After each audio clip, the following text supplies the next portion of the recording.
राधे राधे। आज नवरात्रि का 7वां दिन है। दुर्गा माँ की 7वीं शक्ति कालरात्रि के नाम से जानी जाती है। शरीर का रंग अंधकार की तरह काला है। सिर के बाल बिखरे हुए, गले में बिजली की तरह चमकने वाली माला। इनके नेत्र 3 हैं। ये तीनों नेत्र गोल हैं। इनकी श्वास प्रश्वास से नासिका द्वारा अग्नि को ज्वालाएं निकलती रहती है। इनका वाहन गर्दभ माना गया है। कालरात्रि माँ का स्वरूप भयानक है, लेकिन वह शुभ फल देने वाली है। इसी कारण इनका एक नाम शुभंकरी भी है। भक्तों को उनसे भयभीत होने की जरूरत नहीं है। दुर्गा पूजा के 7वें दिन भगवती कालरात्रि की उपासना की जाती है।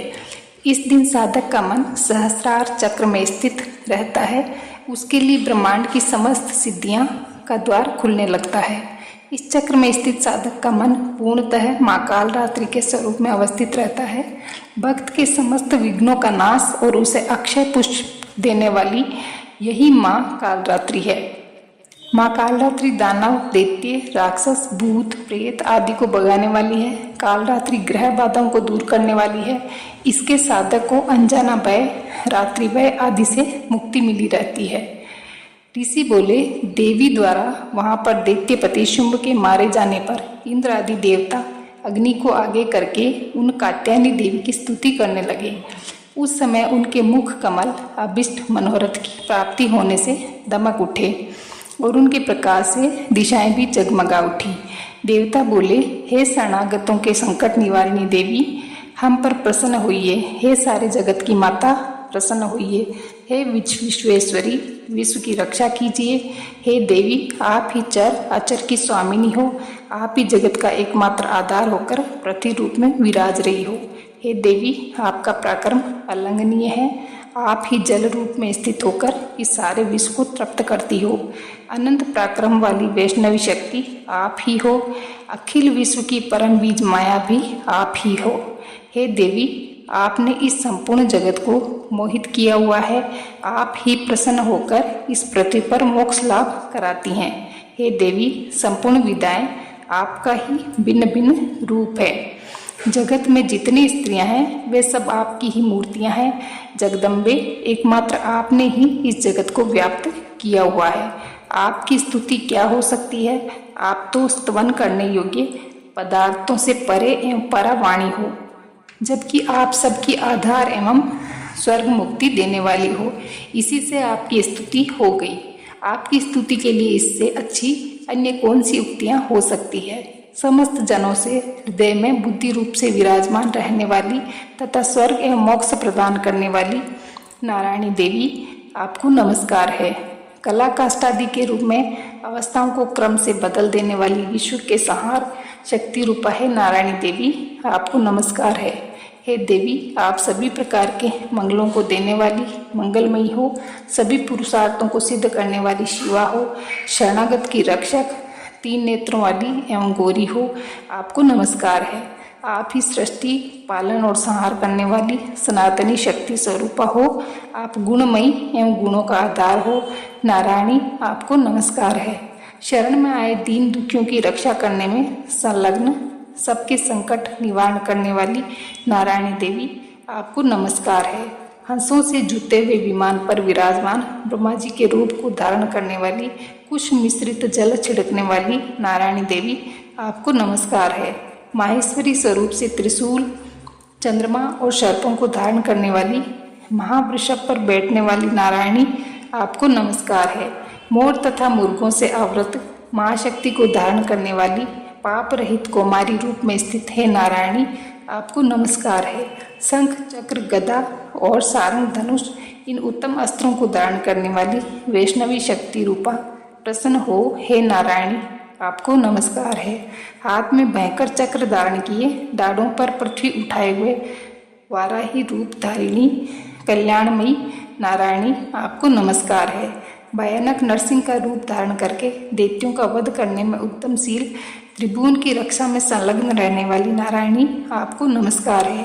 1000 उज्ज्वल नेत्र, मस्तक पर किरीट तथा हाथ में महावज्र धारिणी, वृत्रासुर के प्राण हरने वाली ऐन्द्री शक्ति नारायणी, आपको नमस्कार है। शिव दूती के स्वरूप से दैत्यों की विशाल सेना का नाश तथा महानाद करने वाली भयंकर रूप धारिणी नारायणी आपको नमस्कार है। महाभयानक मुख एवं डाढ़ों वाली मुंड मालाओं से सुशोभित मुंडों का मंथन करने वाली चामुंडा नारायणी आपको नमस्कार है। लक्ष्मी, लज्जा, महाविद्या, श्रद्धा, पुष्टि, स्वधा, ध्रुवा, महारात्रि तथा महाअविद्या रूपा नारायणी आपको नमस्कार है। मेधा, सरस्वती, वरा, भूति, वाब्रवी, तामसी, नियता तथा ईशा रूपिणी नारायणी आपको नमस्कार है। सर्व स्वरूपा सर्वेश्वरी तथा सभी शक्तियों से संपन्न दिव्य रूपा दुर्गे देवी, सब भयों से हमारी रक्षा करो आपको नमस्कार है। 3 नेत्रों से विभूषित आपका यह सौम्य मुख सब प्रकार के भयों से हमें रक्षा करे। हे कात्यायनी आपको नमस्कार है। हे भद्रकाली, ज्वालाओं के कारण विकराल प्रतीत होने वाला अत्यंत भयंकर और समस्त असुरों का संहार करने वाला आपका त्रिशूल भय से हमारी रक्षा करे आपको नमस्कार है। हे देवी, अपनी ध्वनि से सारे जगत को व्याप्त करके जो दैत्यों का तेज नष्ट कर देता है, वह आपको घंटा हम लोगों की पापों से उसी प्रकार रक्षा करे जैसे माता अपने पुत्रों को बुरे कर्मों से बचाती है। चंडिके, आपके सुंदर हाथों की तलवार जो असुरों के रक्त तथा मांस से सनी हुई है, वह हमारा मंगल करे। हम आपको प्रणाम करते हैं। हे देवी, जब आप प्रसन्न होती हैं तो सभी रोगों को नष्ट कर देती हैं और क्रोध करने पर सभी मनोरथ एवं कामनाओं का नाश कर देती हैं। आपके आश्रित जनों पर किसी प्रकार का संकट नहीं आता, अपितु आपके आश्रित पुरुष दूसरों को भी आश्रय देते हैं। आपने जो इन धर्म द्वेषी महादैत्यों का संहार किया है, उसने अपने स्वरूप को अनेक शक्ति रूपों में विभक्त करके किया है। हे अंबिके, आपके सिवा अन्य कौन कर सकता है? विद्याओं में ज्ञान को प्रकाशित करने वाले शास्त्रों में तथा आदि वाक्यों में आपके सिवा और किसका वर्णन है? तथा आपको छोड़कर अन्य कौन ऐसी शक्ति है जो इस जगत को अज्ञानमय घोर अंधकार से परिपूर्ण ममता रूपी गड्ढे में निरंतर भटका रही हो? जहाँ राक्षस हो, भयंकर विषैले सांप हो, जहाँ शत्रु और लुटेरों का दल आ जाए, वन में आग लग रही हो एवं समुद्र के मध्य में जहाँ दावानल हो, वहीं उपस्थित होकर आप ही विश्व की रक्षा करती है। हे विश्वेश्वरी, विश्व की रक्षा करने तथा विश्व को धारण करने के कारण आप भगवान विश्वनाथ से भी वंदनीय हो। जो पुरुष भक्ति पूर्वक आपको मस्तक नवाते हैं, वे संपूर्ण विश्व को आश्रय देने वाले होते हैं। हे देवी, जिस प्रकार इस समय असुरों का वध करके तुरंत हमारी रक्षा कर ली, इसी प्रकार नित्य हमें शत्रुओं के भय से बचाइए। प्रसन्न होइए और शीघ्र ही जगत के पाप नष्ट करिए। पापों से उत्पन्न महामारी आदि उपद्रव भी दूर करो। संपूर्ण विश्व के दुख दूर करने वाली है देवी, प्रणाम करने वाले हम पर प्रसन्न होइए। तीनों लोकों के निवासियों की वंदनीय मातेश्वरी, सब लोगों को वर दीजिए। देवी बोली, हे देवताओं, मैं वर देने को तैयार हूँ। मन चाहा वर मांग लो। संसार के लिए उपकारक वर मैं अवश्य देती हूँ। देवता बोले, हे सर्वेश्वरी, आप तीनों लोगों की समस्त बाधाएं इसी प्रकार शांत करें तथा हमारे शत्रुओं को नष्ट करती रहें। देवी बोली, देवताओं, व्यवस्थ मनवंतर के 28वें युग में शुंभ और निशुंभ नाम के 2 अन्य महादैत्य पैदा होंगे। तब मैं नंद ग्वाले के घर में उनकी पत्नी यशोदा के गर्भ से पैदा होंगी। विंध्याचल में जाकर रहूंगी और उक्त दोनों असुरों का नाश करूंगी।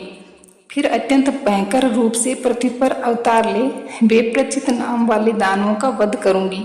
उन भयंकर महादैत्यों का भक्षण करते समय मेरे दांत अनार के फूल की भांति लाल हो जाएंगे।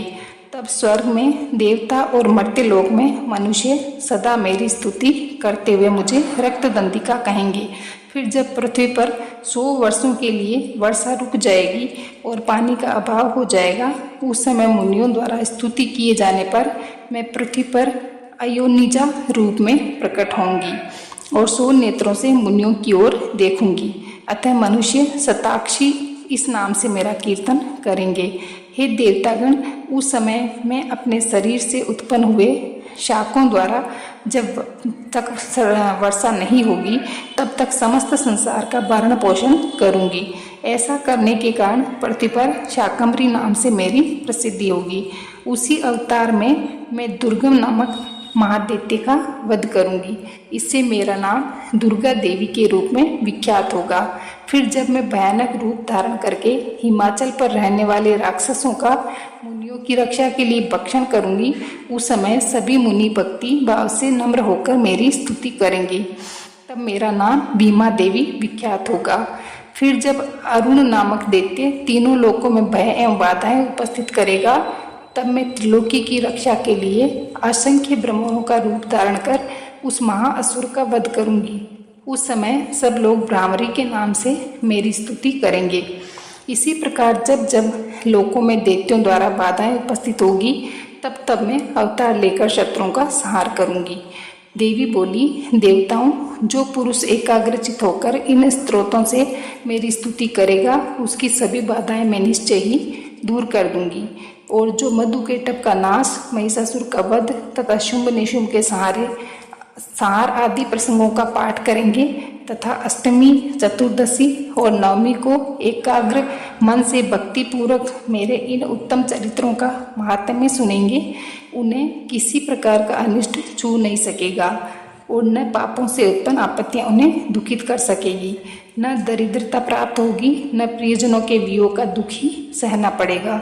इतना ही नहीं, उन्हें शत्रु से, लुटेरों से, राजा से, शस्त्र से, अग्नि से तथा जल से भी कभी भय नहीं होगा। इसलिए सबको एकाग्रचित होकर भक्ति पूर्वक मेरे इस महात्म्य को पढ़ना और सुनना चाहिए। मेरा यह चरित्र परम मंगलदायक है। महामारी से उत्पन्न सभी उपद्रवों तथा तीनों तापों को मेरा यह महात्म्य शांत कर देता है। जिस मंदिर में नित्य ही मेरा यह महात्म्य पढ़ा जाता है, उस स्थान को मैं कभी नहीं त्यागती, वहाँ सदा मेरा वास रहता है। बलिदान, पूजा, अग्निहोत्र एवं महोत्सव के अवसरों पर मेरे चरित्र का पाठ करें और सुने। इस प्रकार विधि जानकर अथवा बिना जाने मनुष्य बलि, पूजा, हवन आदि जो कुछ भी करेगा, उसे मैं बड़ी प्रसन्नता के साथ ग्रहण करूंगी। शरद काल में जो वार्षिक महापूजा की जाती है, उस अवसर पर जो मेरे इस महात्म्य को भक्ति पूर्वक सुनेगा, वह मनुष्य मेरे प्रसाद से सब बाधाओं से मुक्त तथा धन धान्य पुत्र से संपन्न होगा। मेरी उस पर कृपा होगी, इसमें संशय नहीं है। मेरी इस महात्म्य में शुभ उत्पत्तियों तथा युद्ध में किए गए मेरे पराक्रमों को सुनकर मनुष्य निर्भय हो जाता है, उसके शत्रुओं का नाश हो जाता है और उसका सब प्रकार से कल्याण होता है तथा उसका कुल सुखी रहता है। सर्वत्र शांति, कर्म से बुरे स्वप्न दिखाई देने पर तथा ग्रह जनित भयंकर पीड़ा उपस्थित होने पर मेरा यह महात्म्य सुनना चाहिए। इससे सभी विघ्न तथा भयंकर ग्रह बाधाएं शांत हो जाती है और मनुष्यों द्वारा देखा हुआ बुरा स्वप्न शुभ स्वप्न में बदल जाता है। बाल ग्रहों द्वारा पीड़ित बालकों के लिए यह महात्म्य शांतिदायक है। मनुष्यों के संगठन में फूट होने पर यह महात्म्य मित्रता कराने वाला होता है। यह महात्म्य दुष्ट जनों के बल का नाश करने वाला, इसके पाठ मात्र से राक्षसों, भूतों और पिशाचों का विनाश हो जाता है। मेरा यह संपूर्ण महात्म्य मेरी सन्निधि प्राप्त करा देता है। पत्र, पुष्प, अर्घ्य, धूप, गंध तथा उत्तम सामग्रियों द्वारा मेरा पूजन करने से, ब्राह्मणों को भोजन कराने से, होम से, प्रतिदिन के अभिषेक से तथा अन्य अनेक प्रकार के पदार्थों के दान से वर्ष भर जो यह सब मेरे अर्पण करके आराधना करते हैं, इससे जो मुझे प्रसन्नता होती है, वही प्रसन्नता मेरे इस महात्म्य के एक बार सुनने से हो जाती है। इसे सुनते ही सभी पाप नष्ट हो जाते हैं और आरोग्यता प्राप्त हो जाती है। मेरी उत्पत्तियों का कीर्तन सब भूतों से रक्षा करता है तथा युद्धों में वर्णित मेरा चरित्र दुष्ट असुरों का संहार करने वाला है। इसको सुनने से मनुष्यों को शत्रु का भय नहीं रहता। हे देवतागण, तुमने और ब्रह्म ऋषियों ने जो मेरी स्तुतियाँ की है, वे सभी मंगलमयी बुद्धि प्रदान करती है।